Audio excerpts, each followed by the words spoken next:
예, 안녕하십니까. 오늘 만나 뵙게 돼서 반갑습니다. 저는 한국무역협회 통상지원단에 근무하고 있는 정혜성 과장입니다. 오늘 아마 그 7월 1일 발효를 앞두고 있는 앞타 4라운드와 관련된 내용들이 많이 궁금해서 찾아오신 것 같은데요.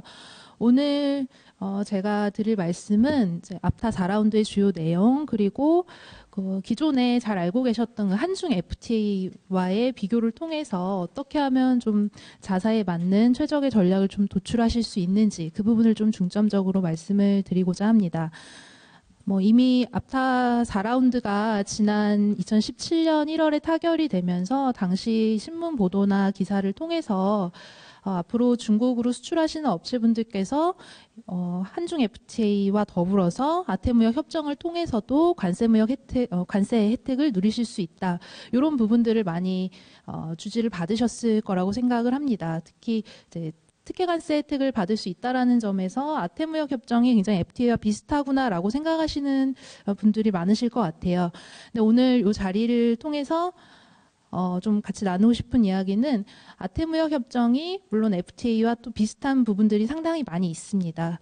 또 그와 반대로 몇 가지 부분에서 좀 차이가 있기 때문에 업체에서 실제로 이 두 가지 무역 협정을 활용하시는 데 있어서 좀 알고 가셔야 할 만한 그 차이점들을 중점적으로 좀 말씀을 드리도록 하겠습니다.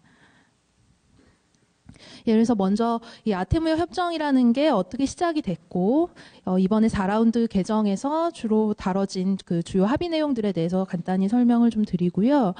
이 아태무역 협정과 한중 FTA가 실제로 같으면서도 또 어떻게 다른지 그 점을 짚고 나서 이 두 가지를 어떻게 해서 비교해서 활용하는지 그 부분을 같이 좀 전달을 해드리도록 하겠습니다. 예, 먼저 앞타라는 협정에 대해서 말씀을 드리겠습니다. 아태무역 협정이라고도 부르시고 앞타라고도 부르시는데요. 아시아 태평양 무역 협정의 준말로 아시아 태평양 지역에 있는 사실상 가장 오래된 통상 협정이 아태무역 협정입니다. 그래서 이 연역을 쭉 거슬러 올라가다 보면 1970년대까지 거슬러 올라가게 됩니다. 그래서 아태무역 협정은 요즘 오늘날의 어떤 FTA와는 조금 다른 의미로 그 당시에 그 유엔에 있는 아태 경제사회위원회 안에서 아태 지역에 있는 개발도상국들끼리 조금 시장을 열어서 관세 혜택을 서로 주면서 서로 교역을 좀 확대하고 그걸 통해서 또 경제 발전이라든가 또 사회 번영이라든가 이런 것들을 좀 추구해 보자라는 차원에서 처음 시작이 됐습니다. 그래서 처음 시작이 됐을 때 당시에는 이제 여기 회원국이 보이실 텐데요. 여기서 이제 중국을 제외하고 한국, 인도, 스리랑카, 라오스, 방글라데시 이 6개 국가들끼리 시작을 했습니다. 그래서 지금 오늘날의 관점으로 생각을 해보시면 사실 인도라든가 스리랑카, 라오스, 방글라데시 우리나라의 어떤 주요한 무역 파트너라고 약간 갸우뚱하실 수도 있을 것 같습니다. 물론 인도와는 교역을 하시는 분들이 많이 계시겠지만, 근데 이때 이 당시가 이제 70년대라고 라는 그런 배경을 한번 좀 고려해서 생각을 해보실 필요가 있을 것 같아요. 이때 당시에 이제 한국의 총수출 75년 당시 한국의 총수출이 우리나라 전체 수출이 16억 불 정도 할 때였습니다. 수입이 한 25억 불 정도 할 때였어요. 그래서 총 교역량이 40억 불밖에 되지 않았던 때입니다. 그러니까 지금은 1년에 우리나라가 한 1조 불 정도의 수출입을 달성하고 있는데 당시에는 우리나라도 한 40억 불 정도 하는 아시아에 있었던 아주 소규모 개방 국가였던 거죠. 그래서 우리와 비슷한 그 당시 출발선에 있었던 인도, 스리랑카, 라오스, 방글라데시 이런 국가들하고 좀 모여가지고 일부에만 관세 혜택을 주기로 약속을 했습니다. 그래서 75년도에 이제 방콕에 모여서 이제 발효가 돼서 이걸 이제 이 전신을 이제 방콕 협정이라고 부르게 됩니다. 그리고 이 방콕 협정을 이제 1라운드로 치고 있는데요. 재밌는 건 이제 방콕에서 발효가 됐지만 사실 태국은 또 회원국이 아니죠. 그래서 1라운드가 발효가 되고 2라운드까지 갔지만 여기 나와 있는 회원국들의 면면을 보시면 아실 수 있으시다시피 굉장히 품목을 개방하는 폭이 좀 작았고 또 이들 국가들 간의 어떤 교역량이 그렇게 많지 않은 시기였기 때문에 효과가 상당히 좀 미미한 그런 상황에 있다가 2002년에 중국이 가입을 하게 되면서 이 아태무역 협정이 영내에서 갖는 의미가 상당히 달라지게 됩니다. 2002년에 이제 중국이 처음으로 이제 아태 협정에 들어오게 되는데 여러분들 중국이 WTO에 언제 가입했는지 혹시 알고 계시나요? 예, 맞습니다. 중국이 2001년에 비로소야 WTO 회원국으로 가입을 하게 됩니다. 그러고 난 바로 다음 해에 아태무역 협정의 일원으로 참여를 하게 됩니다.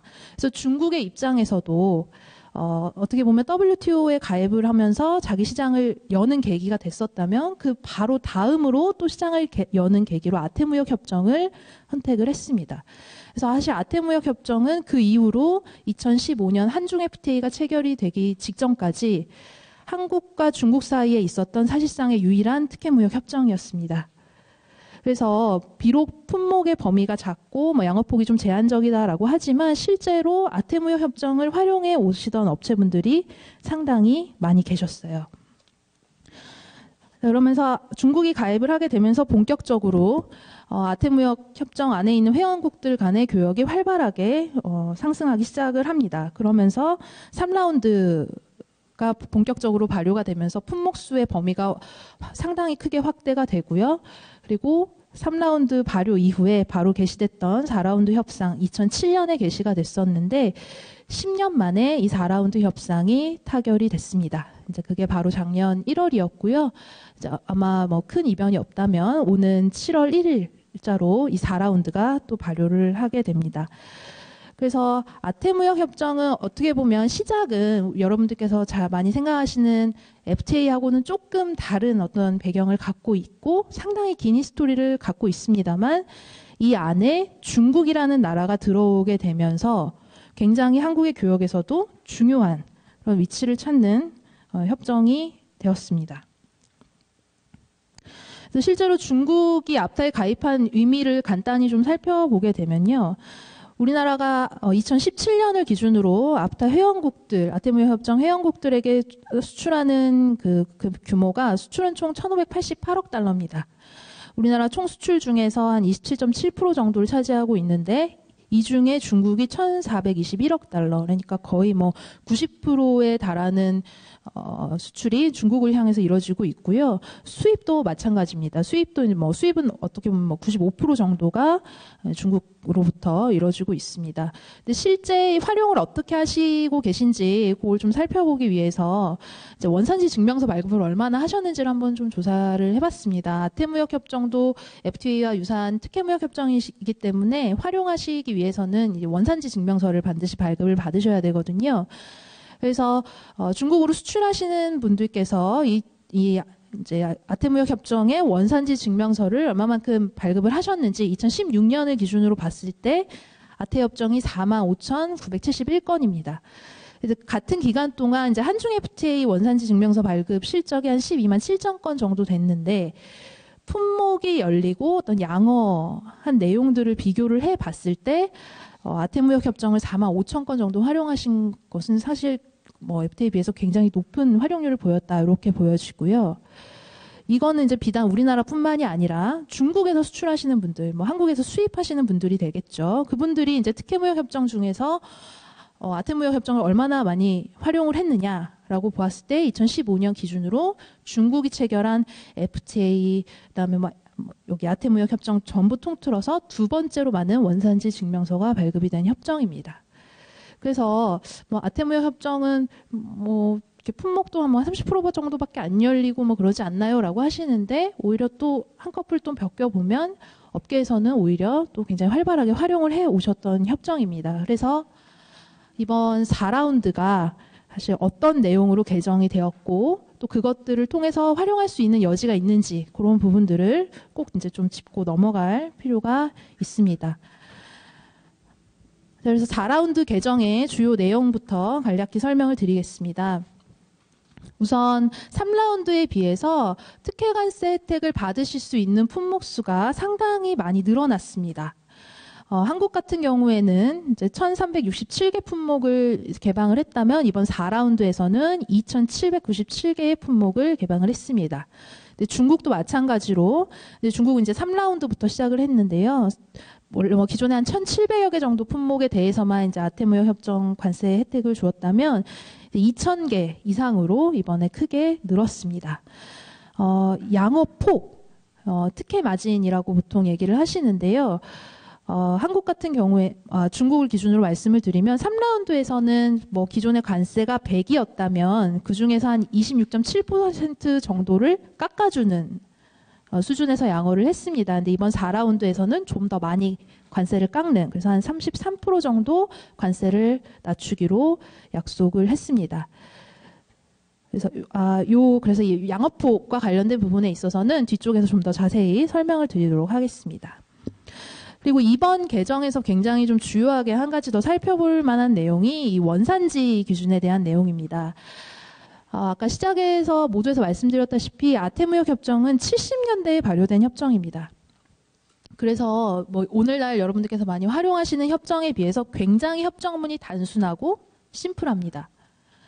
원산지 기준도 마찬가지입니다.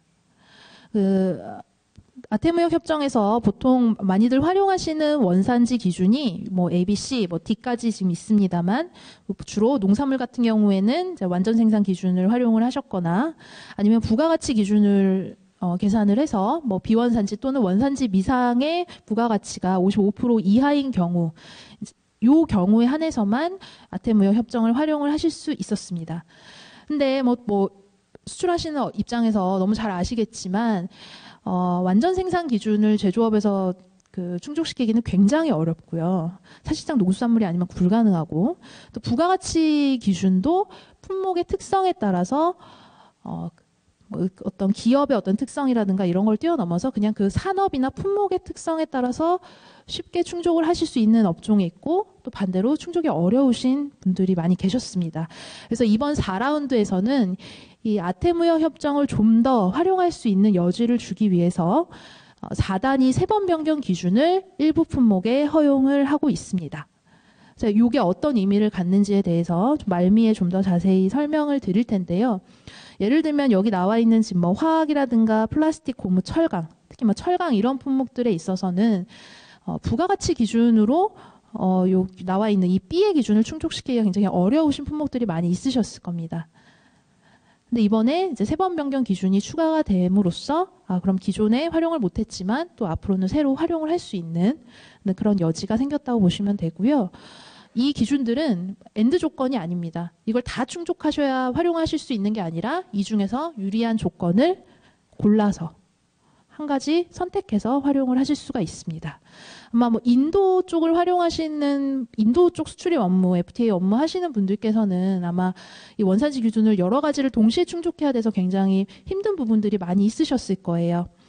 그런데 이번에 아태협정에 들어온 이 기준들은 이 조건들을 모두 충족하는 것이 아니라 한 가지만 충족을 하시면 되는 거기 때문에 아태무역 협정을 좀 더 활용하시기에 용이해지셨다 이렇게 보여집니다. 그래서 이 개정 내용을 바탕으로 해서 이제 한중 FTA와 아태무역 협정이 실제로 비슷하면서 어떻게 좀 다른 면이 있는지를 먼저 좀 짚고 시작을 하도록 하겠습니다. 아까 뭐 모두에 잠깐 2001년에 중국이 WTO에 가입을 하고 2002년에 아태무역 협정에 가입을 했다 이런 말씀을 살짝 드렸는데요. 그때 이후로 중국이 개혁 개방을 급속하게 추진을 하면서 중국의 관세율 체계가 굉장히 어떻게 보면 좀 복잡하게 바뀌었습니다. 그래서 이런 변화들을 조금 인지를 하고 있으셔야 자사에 맞는 최적의 어떤 세율을 선택하시는 게 좀 용이해질 것 같아서 이 자료를 좀 들고 와봤는데요. 우선 2000년대 WTO에 가입을 하고 난 이후로 중국이 FTA를 본격적으로 추진을 하기 시작합니다.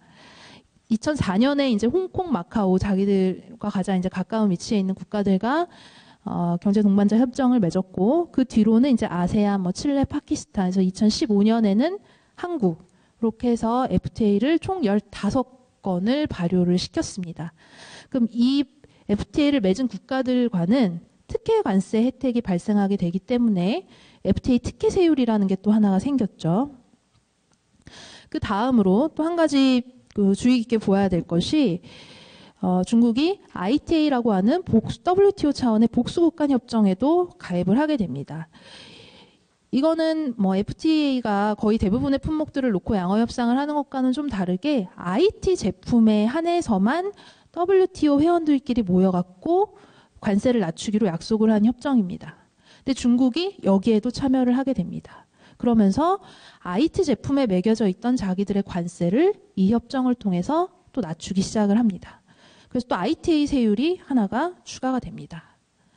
그리고 그 다음으로 아마 뭐 중국 수출의 업무를 하시면 너무 익숙하시겠지만 매년 갱신을 하는 잠정세율이라는 것을 도입을 합니다. 잠정세율이라는 것은 말 그대로 1월 1일부터 12월 31일까지만 유효한 세율입니다. 매년 중국 해관에서 한 12월 중순 정도 되면 그 다음에 잠정세율을 발표를 하게 되는데요. 이건 아주 한시적으로 그 한 해에만 잠정세율을 이렇게 적용을 하겠다라고 하는 겁니다. 이 잠정세율은 보통 그 이전에 잠정세율이 없을 때 적용한 세율보다 낮습니다.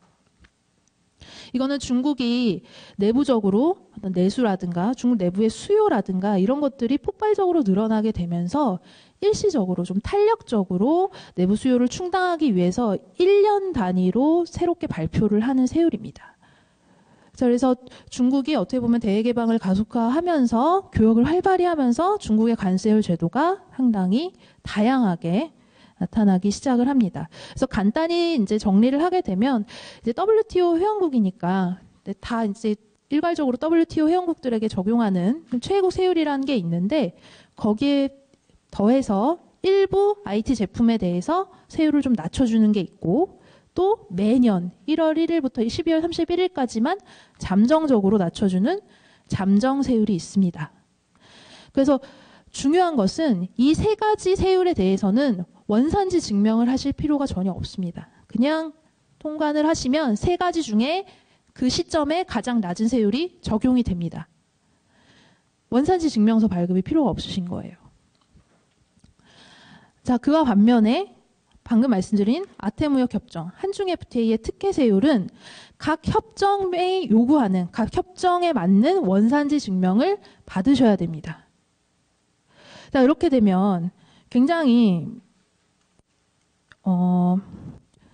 5가지나 되는 세율 중에서 한 가지를 선택해야 되기 때문에 굉장히 뭐 고민이 크실 것 같은데 거꾸로 한 번 더 정리를 하면 위에 나와 있는 이 세 가지의 세율은 원산지 증명이 필요 없기 때문에 이 세율들을 쭉 놓고 봤을 때 이 위에 세 개의 세율이 가장 작다, 낮다. 오히려 이 특혜 세율을 활용할 필요가 관세율 측면에서 별로 없다라고 하시면 굳이 원산지 증명 안 하시고 활용을 하시면 됩니다.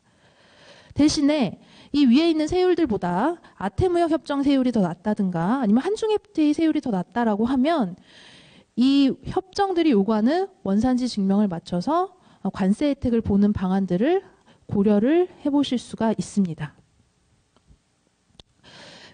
그래서 사실 이 말씀을 드린 이유는 원산지 증명서를 뭐 발급하세요라고 하는 것 자체가 뭐 굉장히 간단해 보이는 일이긴 합니다만 실제로 업체에서 이 원산지 증명서를 발급하시기 위해서 뭐 여러 가지를 관리하시고 또 뭐 서류 발급 업무를 하시고 하는데 그만큼의 비용과 인력이 소요가 되기 때문에 이 프로세스를 좀 정확히 이해를 하셔야지 좀 요걸 요거를 협정을 활용을 할지 말지 활용을 해서 얻는 실익이 얼마나 되는지를 좀 정확히 판단하실 수가 있어서 요 말씀을 드렸고요. 그래서 요거를 전제로 해서 그렇다면 아태무역 협정과 한중 FTA가 어떻게 좀 같고 다른 면이 있는지를 좀 말씀을 드리도록 하겠습니다. 아태무역 협정은 뭐 아마 아시다시피 전 품목을 대상으로 하지 않고요. 아까 말씀드린 일부 품목에만 특혜 관세 혜택을 줍니다. 전체 품목 중에 중국의 전체 품목 중에 한 29% 정도 되는 품목에만 아태무역 협정이 적용이 됩니다. 반면에 한중 FTA는 그것보다 좀 더 포괄적입니다. 그래서 무관세 품목을 제외하고 나머지 품목의 한 57% 정도에는 한중 FTA 특혜 세율이 모두 적용이 될 수 있습니다. 한 가지 좀 재밌는 게 앞다 같은 경우에는 이제 관세를 어떻게 그럼 인하를 할 건지 정하게 되는데 FTA는 아시다시피 15년 철폐다라고 하면 15년 동안 관세가 꾸준히 계단식으로 내려갑니다. 10년 철폐다 하면 이제 10년 동안 꾸준히 내려가서 10년 후에는 0이 되는 그런 구조가 됩니다. 반면에 아태무역 협정은 총 관세가 뭐 예를 들어 100이라고 한다면 그 중에 몇 프로만 깎겠다라고 약속을 합니다. 예를 들어 요건 좀 뒤에서 좀 더 자세히 설명을 드릴 텐데, 예를 들어 내가 50%만 깎겠다라고 약속을 했다면 관세가 10%였는데 아태무역 협정에서 50%만 깎기로 했다. 그러면은 아태무역 협정이 발효되는 그 해에 50%가 훅 깎입니다. 5%가 되는 거죠. 그 이후로는 더 떨어지지 않습니다. 다음 라운드가 개정이 될 때까지 한 번 떨어진 그 세율이 그대로 쭉 가게 됩니다. 자, 그래서 이 부분에서 일단 한중 FTA와 큰 차이가 벌어지게 됩니다. 한중 FTA는 계단식으로 매년 떨어지는 구조인 반면에 아태무역 협정은 발효되는 그 시점에 한 번 떨어지고 그 다음 개정까지 쭉 이어진다는 겁니다. 원산지 기준은 아까 말씀드린 대로 아태무역 협정은 비교적 단순한 구조를 갖고 있고 보통 부가가치 기준 아니면 이번에 추가가 된 세번 변경 기준을 활용하실 수 있도록 되어 있습니다. 반면에 한중 FTA 같은 경우에는 품목별로 굉장히 세부적인 원산지 기준들이 적시가 되어 있습니다. 뭐 그것이 부가가치일 수도 있고요. 그건 세번 변경일 수도 있고 굉장히 다양한 기준들이 적시가 되어 있습니다. 다음으로 원산지 증명서 발급은 두 협정 모두 기관 발급입니다. 자율 발급을 하시는 게 아니고 보통 대안상의를 통해서 기관 발급을 받으실 수 있습니다. 그리고 또 한 가지 중요한 게 그럼 이 사후 적용이 가능한가 그 부분인데, 보통 FTA를 많이 활용하셨던 부분들은 FTA 안에는 대부분이 사후 적용이 가능하도록 되어 있는데, 아태무역 협정은 FTA란 게 거의 존재하지 않던 1970년대에 만들어진 협정입니다. 그래서 별도의 사후 적용이 가능하다라는 내용이 협정문에 없습니다. 그래서 신고를 하실 때 이 원산지 증명서를 그냥 빼두시고 일단 통관을 시키신 다음에 사후 적용을 신청하시는 경우들이 덜어 발생을 하는데, 아태무역 협정에서는 그 경우에는 환급을 받으실 수가 없으세요. 그래서 이 부분도 이따가 아마 저 이제 실무 설명을 드리면서 좀 더 자세히 말씀을 드릴 수 있을 것 같습니다. 그리고 한 가지 더 개정 논의가 어떻게 되어가고 있느냐. 아태무역 협정은 이제 4라운드 개정이 끝나고 바로 이제 5라운드 개정 협상이 시작이 됐고요. 반대로 이제 한중 FTA 같은 경우에는 상품에 있어서는 개정 협상 논의가 더 이상 진행이 되지 않고 있습니다. 지금은 서비스와 투자 쪽만 진행이 되고 있습니다. 그래서 아태무역 협정은 5라운드가 되면 또 내용이 바뀔 가능성이 아주 높습니다. 자, 그래서 이 내용들을 전제로 해서 아까 말씀드린 그 관세 인하 방식을 좀 더 자세히 설명을 드릴게요. 이 부분은 오늘 꼭 좀 알고 가셨으면 좋겠다라는 생각이 드는 부분인데, 자, 제가 HS 코드 한 가지 예시를 갖고 왔습니다. 7318-1510이라는 품목인데요. 자, 이 품목이 아태무역 협정에서는 제 자료에 아마 40으로 되어 있을 텐데 50을 이제 PPT를 기준으로 50으로 말씀을 드리겠습니다. 자, 특혜 마진이 50%다. 이렇게 아태무역 협정에서 약속을 했습니다. 관세를 딱 절반만 깎겠다. 이렇게 약속을 한 거죠. 자, 근데 이 같은 품목이 한중 FTA에는 어떻게 양어가 되어 있냐면 15년 동안 균등하게 낮추겠다. 이렇게 양어가 되어 있습니다. 자, 그렇다고 한다면 지금 이제 중국의 세율이 2018년 7월 1일 기준으로 해서 8%였다라고 한다면 지금 현 시점에 한중 FTA는 4년 차기 때문에 5.8%의 세율을 적용을 받으실 수 있습니다. 한 2.2% 정도의 차이가 나죠. 자, 근데 만약에 2008년 7월 1일자로 아태무역 협정 4라운드가 발효가 된다면 요 특혜 마진 50%가 바로 적용이 됩니다. 그래서 아태무역 협정을 활용하시게 되면 2018년 7월 1일자부터 4%의 특혜 세율을 적용을 받으실 수가 있습니다. 자, 근데 아태무역 협정은 이 떨어진 이 4%가 다음 라운드 개정 이전까지는 그대로 갑니다. 4%가 쭉 유지가 되는데 한중 FTA 같은 경우에는 15년 균등 철폐이기 때문에 매년 1월 1일자로 균등하게 관세가 떨어지는 구조로 되어 있습니다. 자, 그래서 지금 현 시점을 딱 놓고 봤을 때에는 아태무역 협정을 활용하는 것이 관세율 측면에서는 좀 더 유리하다고 생각하실 수가 있습니다. 자, 그래서 우리가 수출하는 품목은 요게 좀 더 유리하니까 앞으로 요거에 맞춰가지고 준비를 하자. 자, 쭉 이때의 전략을 갖고 이렇게 쭉 가시다가 보면 2022년 장기적으로 봤을 때에 한중 FTA를 통해서 누리실 수 있는 혜택이 더 클 수도 있는 부분을 자칫하면 놓치실 수도 있어요. 그래서 FTA하고 아테무역 협정 세율을 비교하실 때에는 이렇게 이 관세가 떨어지는 방식이 다르다라는 것을 반드시 염두를 하고 의사결정을 하셔야 됩니다. 자, 그 다음으로 원산지 기준인데 간혹 아테무역 협정하고 한중 FTA 활용하실 때 있어서 원산지 증명서 그냥 하나 발급하면 둘 중에 하나 아무거나 이제 다 이용할 수 있다, 활용할 수 있다 이렇게 생각하실 수가 있는데요. 다릅니다. 아테무역 협정의 특혜 세율을 적용을 받고 싶으시다고 하면 아테무역 협정이 요구하는 원산지 기준을 맞추셔야 되고 한중 FTA를 활용하시고자 한다면 한중 FTA가 요구하는 원산지 기준을 충족을 하셔야 됩니다.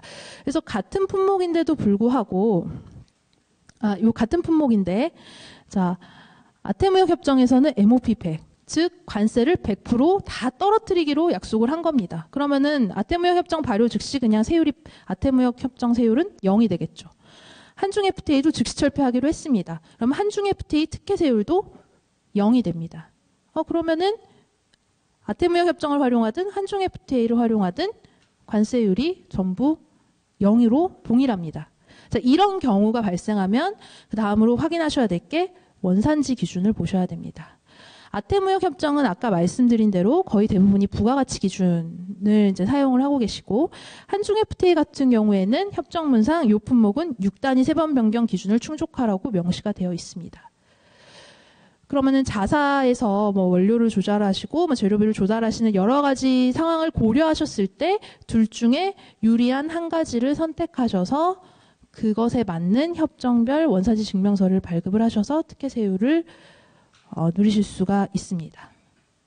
그래서 전혀 다른 협정이기 때문에 원산지 기준도 다르다. 그래서 그 특혜 세율을 확인을 하시고 나면 반드시 이 원산지 기준까지 어떤 차이가 있는지를 확인하셔야 한다는 말씀을 꼭 드리고 싶습니다. 자, 그래서 한 가지 이제 예시로 가져오게 됐는데 이 중에서 그럼 이제 가장 유리한 세율들을 한번 찾는 그 케이스를 한번 생각을 해보실 수 있을 것 같아요. 맨 위에 줄부터 하게 된다면 자, 8708-4009 자, 이 품목은 중국이 딱 10%의 세율을 적용을 합니다.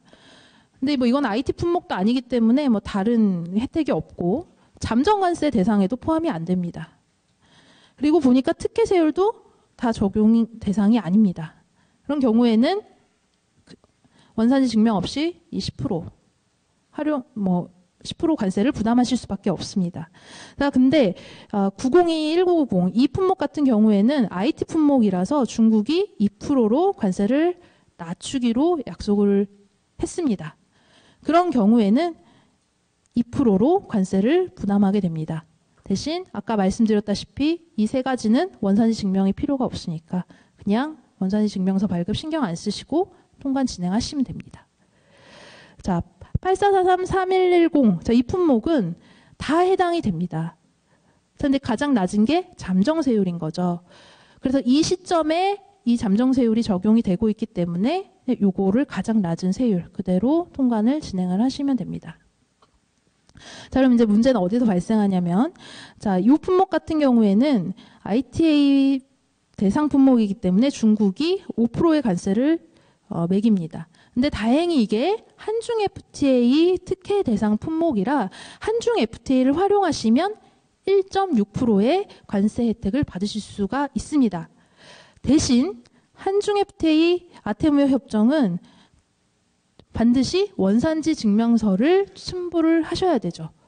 그렇기 때문에 원산지를 내가 충족을 할 수 있다라고 하면 요 1.6%의 관세 혜택을 받으실 수 있고 그게 충족이 불가능하다 하시면 그냥 5%의 관세를 그대로 통관을 진행을 하시는 겁니다. 이거는 잠정세율인 경우에도 마찬가지입니다. 두 가지를 비교하셔서 원산지를 충족을 할 수 있으면 특혜무역협정을, 아니면 그냥 요 기본적인 관세율들을 적용을 하시면 됩니다. 자, 맨 밑에 케이스를 극단적으로 가져왔는데, 이 경우는 한중 FTA도 관세율이 특혜관세가 0%고 아태무역협정도 특혜관세가 0%입니다. 자, 근데 이 두 협정이 요구하는 원산지 조건을 아무것도 충족을 하실 수가 없는 상황이다라고 한다면 원산지 증명서 발급이 안 되니까 MFN 세율을 적용을 받으실 수밖에 없습니다. 근데 이 두 가지 중에 어느 것 하나라도 원산지를 충족을 하실 수 있으시다면 그걸 첨부하셔서 관세 혜택을 받으실 수가 있습니다. 그래서 굉장히 관세율 구조가 복잡하지만 뭐 저희 컨설팅이라든가 관세사분들 도움을 받으셔서 이 원산지 기준을 어디까지 충족이 가능하시고 이걸 특혜관세를 통해서 얼마만큼 절약하실 수 있는지를 좀 고려하셔서 의사결정을 하셔야 됩니다. 그래서 아태무역협정이나 한중 FTA나 전부 어떤 특혜관세 혜택이 있다라고 굉장히 비슷해 보이지만 원산지 기준이 또 다르고 또 특혜관세 혜택 폭이 다르기 때문에 이 두 가지 중에 뭐 극단적으로 하나가 유리하다 이런 측면이 아니라 좀 보완적으로 이 부분들을 활용하실 필요가 있습니다. 자, 예를 들면 우리가 수출하는 품목은 보니까 한중 FTA 대상 품목이 아닙니다. 그런데 아태무역 협정을 통해서는 특혜관세 혜택을 받을 수가 있다. 라고 했을 때 저희가 한 세보니까 한 약 122개 정도 되는 품목에서 이런 일이 발생을 하더라고요.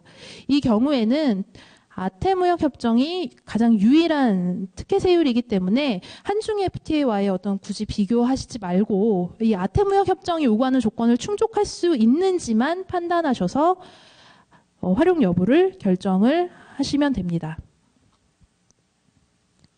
자, 반대로 아까 말씀드렸다시피 아태무역 협정은 한 번 떨어지면 그 세율이 쭉 가는데 FTA 같은 경우에는 계단식으로 떨어집니다.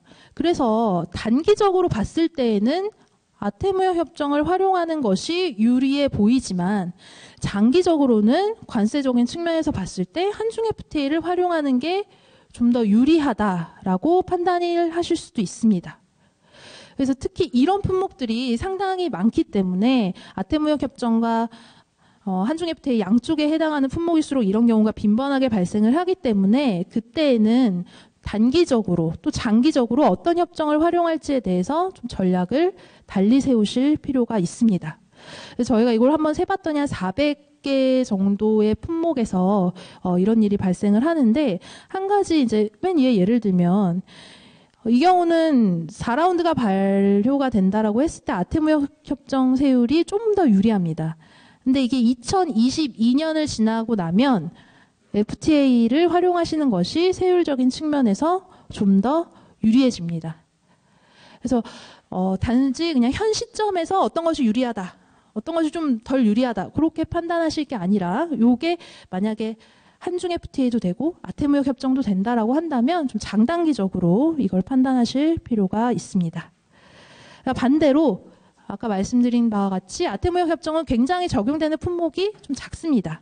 그래서 아태무역 협정에 포함이 안 되는 품목인 경우에는 그냥 고민하지 마시고 한중 FTA를 활용할 수 있는지 없는지만 판단하셔서 그 특혜 세율을 누릴 수 있는지를 보시면 될 텐데 그런 품목들은 한 5,900, 그러니까 한 6천여 개 정도 품목에서는 이제 한중 FTA가 좀 더 유리한 것으로 나와 있습니다.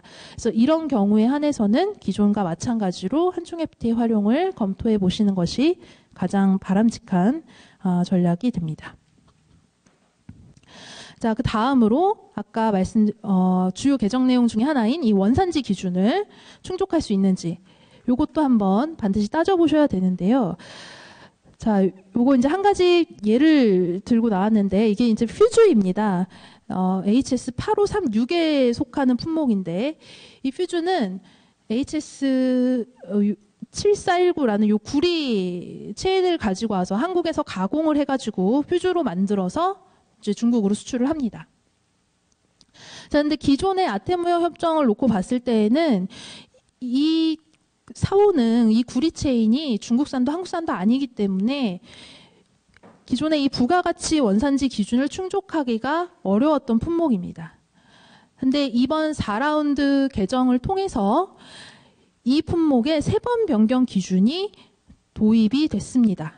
자, 그 말은 뭐냐면 옛날에는 이제 부가가치만 따져가지고 그 비율로 원산지 증명서를 발급할 수 있다 없다 요거를 따졌는데 이제는 이 수출하시는 이 8536이라는 품목이 전혀 다른 HS 4단위에서 왔다면 이 원산지 기준을 충족할 수 있다라는 의미가 됩니다. 그래서 이 퓨즈 같은 품목의 경우에는 4라운드 개정 이전에는 아태무역 협정 활용이 불가능했던 품목이지만 발효가 되고 나면 앞으로는 이 원산지 기준을 충족을 할 수가 있기 때문에 아태무역 협정의 특혜 세율을 활용하실 수가 있게 됩니다. 어떻게 보면 관세율만 따지는 게 아니라 사실 이 원산지를 따져가지고 우리 품목이 될 수 있는지 없는지를 검토해 보시는 게 업체 입장에서 이제 가장 첫 걸음이실 것 같은데요. 그와 관련해서 이 4단위 세번 변경 기준이 적용되는 품목들의 HS 코드들을 좀 나열을 했습니다. 그래서 나중에 검토를 하실 때 우리는 부가가치로는 안 됐지만 세번 변경은 가능할 것 같다라고 하신다면 아태무역 협정 적용도 검토를 해보시기를 바라겠습니다. 그래서 워낙 품목별로 관세율이 다양하고 또 적용되는 원산지 기준이 좀 많이 다르지만 자세히 품목들을 좀 쭉 놓고 보셨을 때 아태무역 협정을 통해서 원산지 충족도 가능하고 그게 또 한중 FTA를 보완하는 성격이 있다라고 하신다면 아까 말씀드린 다양한 상당히 전략들을 통해서 이번 개정되는 4라운드도 업체에서 많이 활용을 해주실 수 있기를 바라겠습니다. 자, 제 발표는 여기까지고요. 이따 질문 있으시면 제가 개별적으로 와서 해주시면 도와드릴 수 있도록 하겠습니다. 감사합니다.